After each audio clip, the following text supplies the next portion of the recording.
perfective tense, hence you are using the present be form as well as perfective be form. Totally has been indicate the present perfective tense. Instead of has picked, if you come across had picked, it is in past perfect, then had been you should write. Next, postman will dispatch, will or shall or can or may along with the first form of the verb is used that indicates future simple. Will కానీ shell కానీ can కానీ మే కానీ వచ్చి verb యొక్క మొదటి రూపం వస్తే దాన్ని ఫ్యూచర్ సింపుల్ అన్నాం. Here will dispatch, will follows V1. Once will follows V1 that indicate the future simple. In the future tense be itself is used as a be form. Why be itself is used as a be form? Because present be forms have got only 4 kinds: present be form, past be form, perfective be form, continuous be form. You don't find any future be form. But what is meant by future? Modal auxiliary along with the V1 is called future tense. Modal auxiliary means here you have to use the modal auxiliary will. Once you are using the will, it always takes the first form of the verb. If you take the be itself is used as the be form. Here be itself is used as the be form. Here will plus V1 indicate the future will be. That is in order to indicate the future tense, be itself is used as the be form. Here I shall, will or shall, it doesn't matter if you write will, then also no problem, will or shall. And here be will look after future simple, so be itself is used as a be form. Again, has given a plan, has given, it is in present perfective tense. Once a present perfective tense, you have to use the present be form, present and perfective be form, that is been, has been. See, in that way you should write second rule. What is the second rule? According to the tense form of a given sentence, you should use the be or be form. If the given sentence is in present simple, you have to use is, am, or as a be form. If the given sentence is in present continuous, you are going to have is, am, or along with the being is used as a be form. In case of the present perfective tense, has, have plus been is used as a be form. In case of the given sentence is in past simple, was oblique were is used as a be form. In case of the past continuous tense, was or were plus being is used as a be form. In case of the past perfect, had plus been is used as a be form.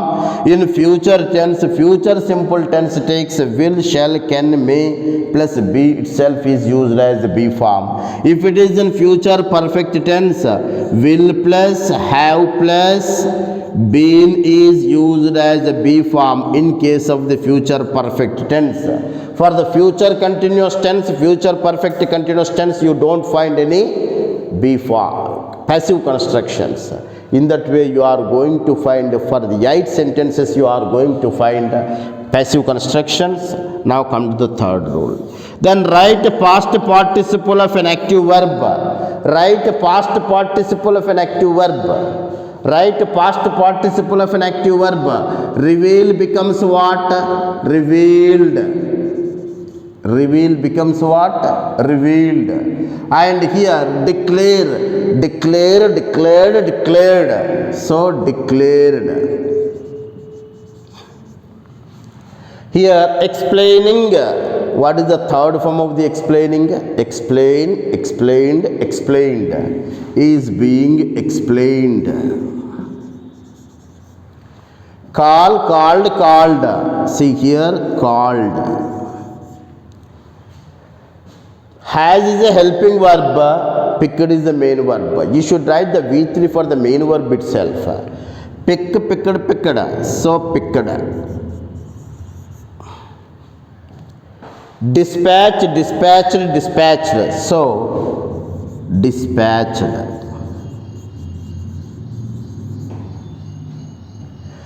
Here look after, looked after, looked after. So looked after.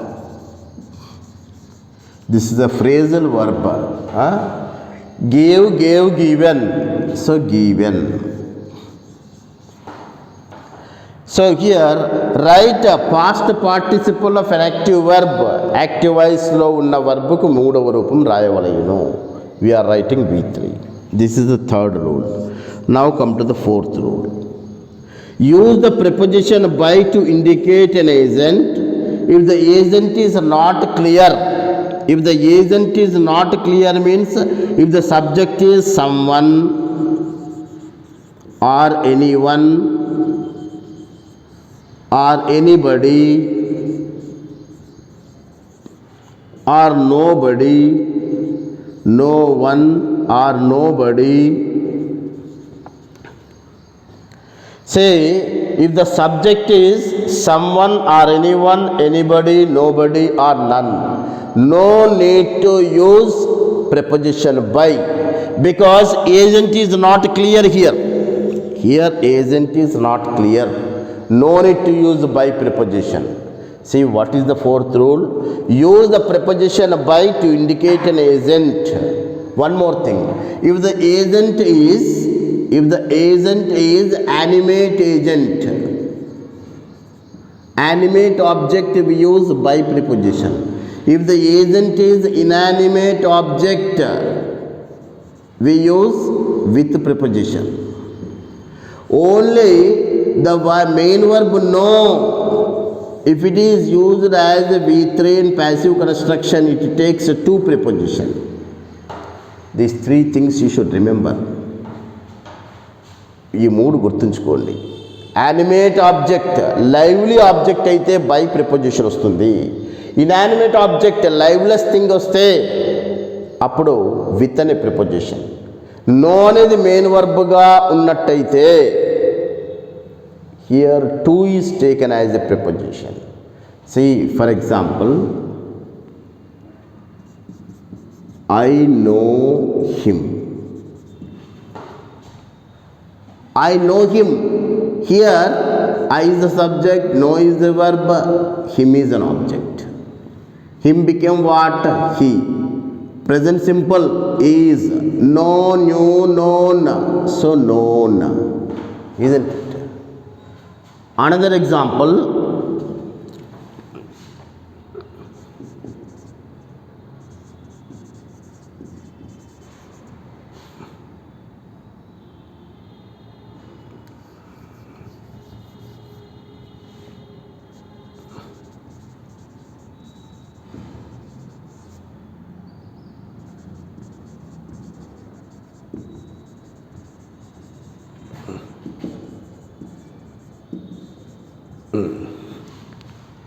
here the building was constructed with bricks. Here even though it is in passive voice, was plus V3, but here bricks is an inanimate object. That's why we are using with preposition here, isn't it?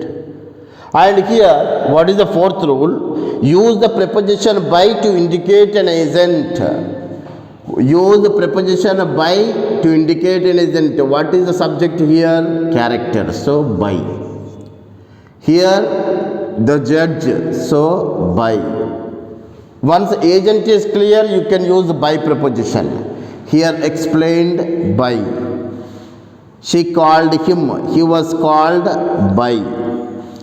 Someone has picked my pocket. Someone, agent is not clear. Subject is not clear. When the subject is someone or anyone, no one, no need to use the by preposition. Here object is not clear, no need to use the by preposition, you have to omit. Postman, it is clear, by postman. And here she will look after me, I shall be looked after by. And he has given a plan has been given by.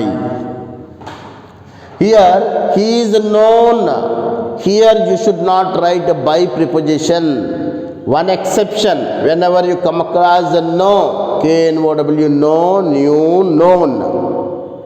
Whenever you come across the no as a main verb, it takes the preposition to instead of by, known to. See, Here that is the fourth rule. What is the fourth rule?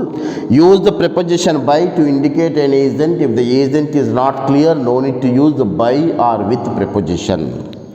Fifth rule. Here subject become object. Subject becomes object. Whatever the subject you come across, that subject must be changed into object. Subject becomes object means whenever you come across a noun or noun phrase, that must be written as it is. Whenever you come across this accusative case, nominative cases must be changed into accusative cases. Here what is the character is there, hence you should write character. Here the judge declared the verdict. The verdict was declared by the judge. He is explaining the lesson. The lesson is being explained by he becomes what? Him. She called him. He was called by she becomes what? Her.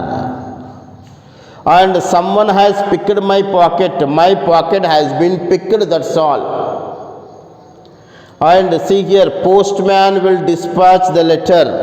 Here the letters will be dispatched by postman. See, I known to him. I is the subject. I must be changed into nominative case, must be changed into accusative case. I must be changed into me. So me. She will look after me. Here me became I. She becomes what? She becomes her. So I shall be looked after by her. He has given a plan. A plan has been given by he becomes what? Him. See, in that way you can convert active voice into passive voice. Once again I shall make a revision of the rules. See, first you divide a sentence into part by part. Identify the verb. Verb precedes subject. Verb follows an object. First వర్బ్ను గుర్తుపట్టండి. Verb కంటే ముందు subject అంటాం, verb తర్వాత ఉన్నదాన్ని object అంటాం. Here now apply the rules. What is the first rule? Object become subject. Whatever the object you come across, object must be changed into subject. While writing object becomes subject, whenever you come across noun or noun phrase, that must be written as it is. Whenever you come across accusative cases, him, her, it, me, you, us, them, those must be changed into he, she, it, I, you, we, they, according to the accusative case. That is the first rule. Second rule, according to the tense form of a given sentence, you use the BRB form. ఇచ్చిన వాక్యములోని టెన్స్ను ఆధారముగా చేసుకొని బీని కానీ B యొక్క రూపమును కానీ ఉపయోగించాలి. According to the tense form of a given sentence. If the given sentence is in present simple, ఇచ్చిన వాక్యము present simple టెన్స్లో ఉంటే, here we have to use is, am, are as be form. Is కానీ am కానీ are కానీ be forms ఉపయోగిస్తాం. In case of the subject is third person singular, is used as a B form. In case of the subject is I, am is used as a B form. In case of the subject is the plural, are is used as a B form. In case of the given sentence is in present simple. If the given sentence is in present continuous tense, in order to indicate the present, you have to use the present B form. In order to indicate the continuous tense, you have to use the continuous B form. Present be ఫామ్తో పాటుగా continuous be form ఉపయోగిస్తాం. Is కానీ am కానీ are కానీ ఉపయోగిస్తూ being అనే be ఫామ్ను ఉపయోగిస్తున్నాం. ఇక్కడ being indicate the continuous tense. చాలామంది స్టూడెంట్స్ బీయింగ్ అనేది ఇగ్నోర్ చేస్తారు. You should not ignore the being as a be form because being indicates a continuity of an action, continuous tense.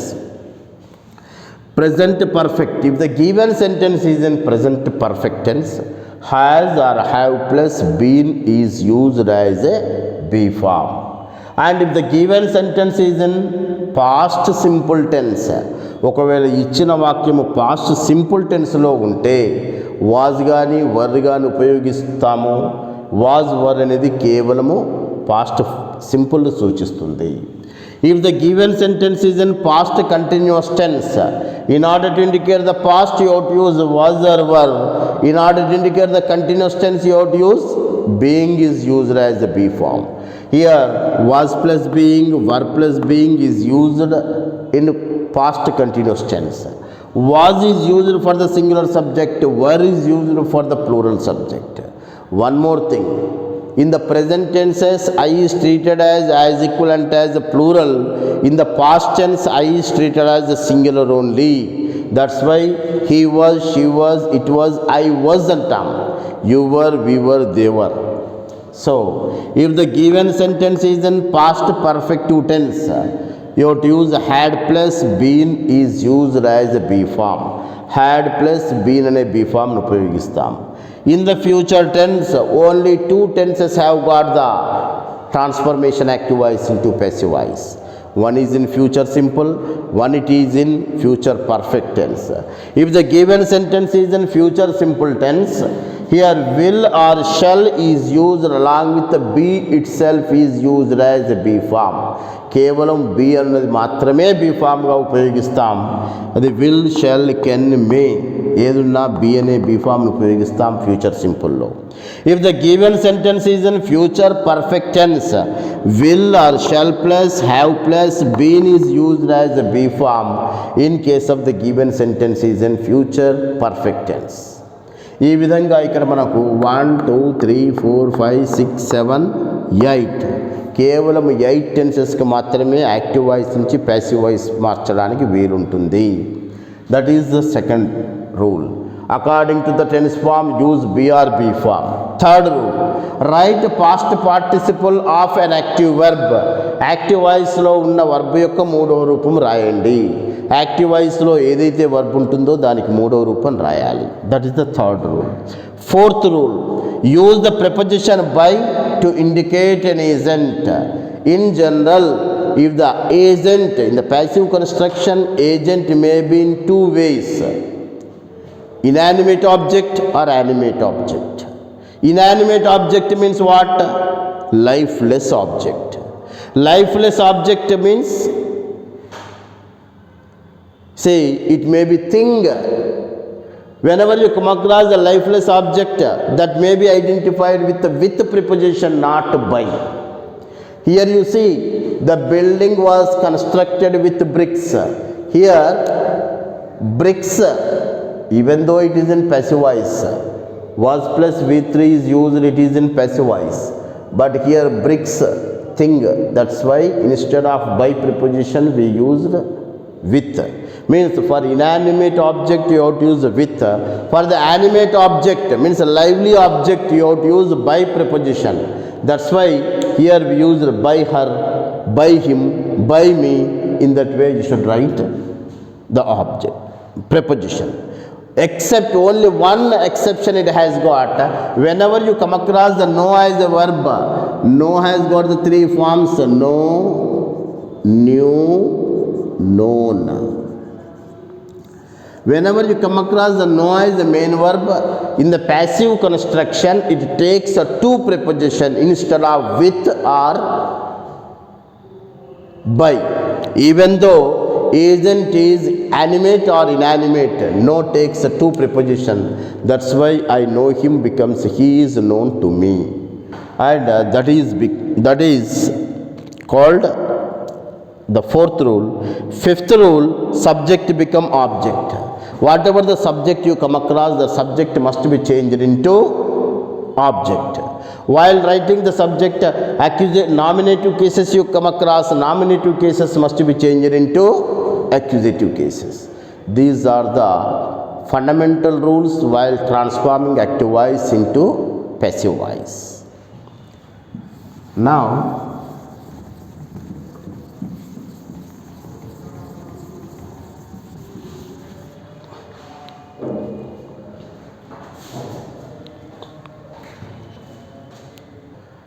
See, earlier you have seen subject verb object pattern you have seen. In what way you are going to transform active voice into passive voice? See, regarding the assertives,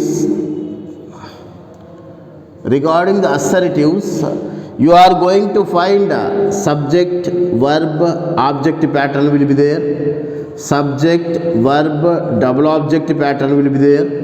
Subject verb object and complement part will be there, and subject verb object and verbal group will be there regarding the assertive form. Already we have seen subject verb object pattern we have seen. Now come to the double object pattern. Whenever you come across double object pattern, one object may be direct object, one object may be indirect object. One object may be direct object, another object may be indirect object. So far you have seen subject verb object pattern you have seen. Whenever you come across two objects, indirect object, direct object. First come to know what is meant by direct object, what is meant by indirect object. Direct object, indirect object. Here she gave him a book.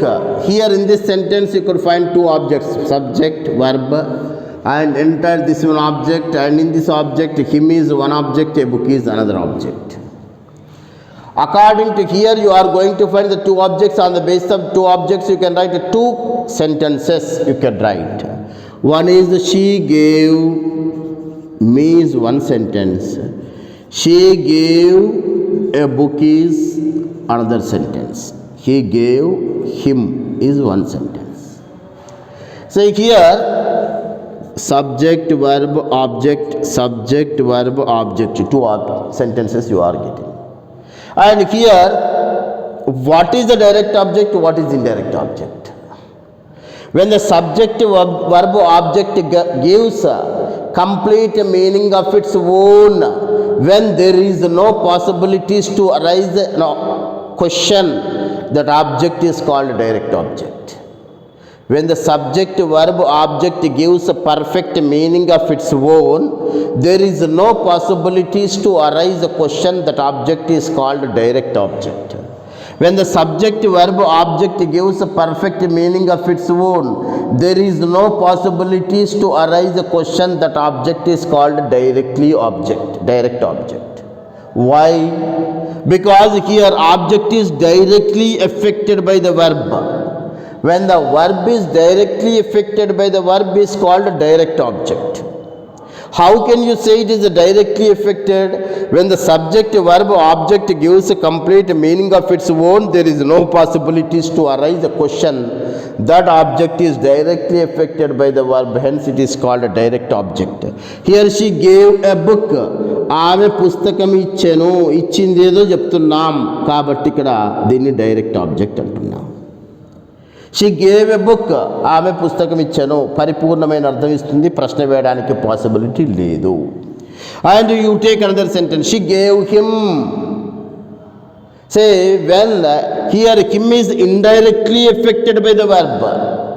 Him is indirectly affected by the verb. How can you say it is indirectly affected? When the subject verb object gives incomplete meaning, when there is a possibilities to arise the question mark, that is called indirect object. ఇక్కడ చూడండి, she gave him, ఆమె అతనికి ఇచ్చెను. ఎదుటి వ్యక్తి అడుగుతాడు ఏమిచ్చింది అని. ఆమె అతనికి ఇచ్చెను, ఏమిచ్చింది అని అడుగుతాడు. ప్రశ్న వేయడానికి పాసిబిలిటీ ఉంది. When there is a possibilities to arise the question and that object is indirectly affected by the verb is called indirect object. In that way you are going to find a direct object and indirect object. Indirect object always possibilities to arise the question mark, there is no question.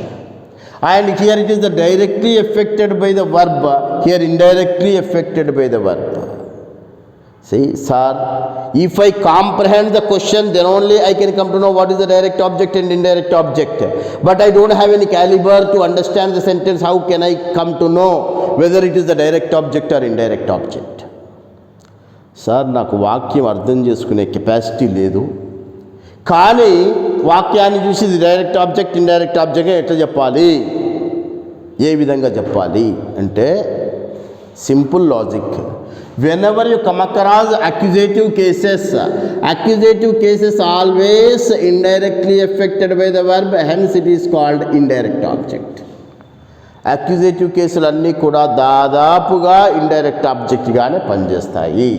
Here she gave him a book, here me accusative case, so it is indirect object, and a book it is the direct object.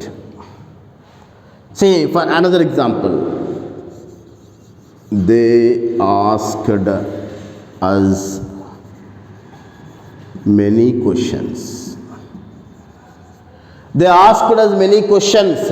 See here, blindly you can write verb, subject, asked us many questions, as accusative case, indirect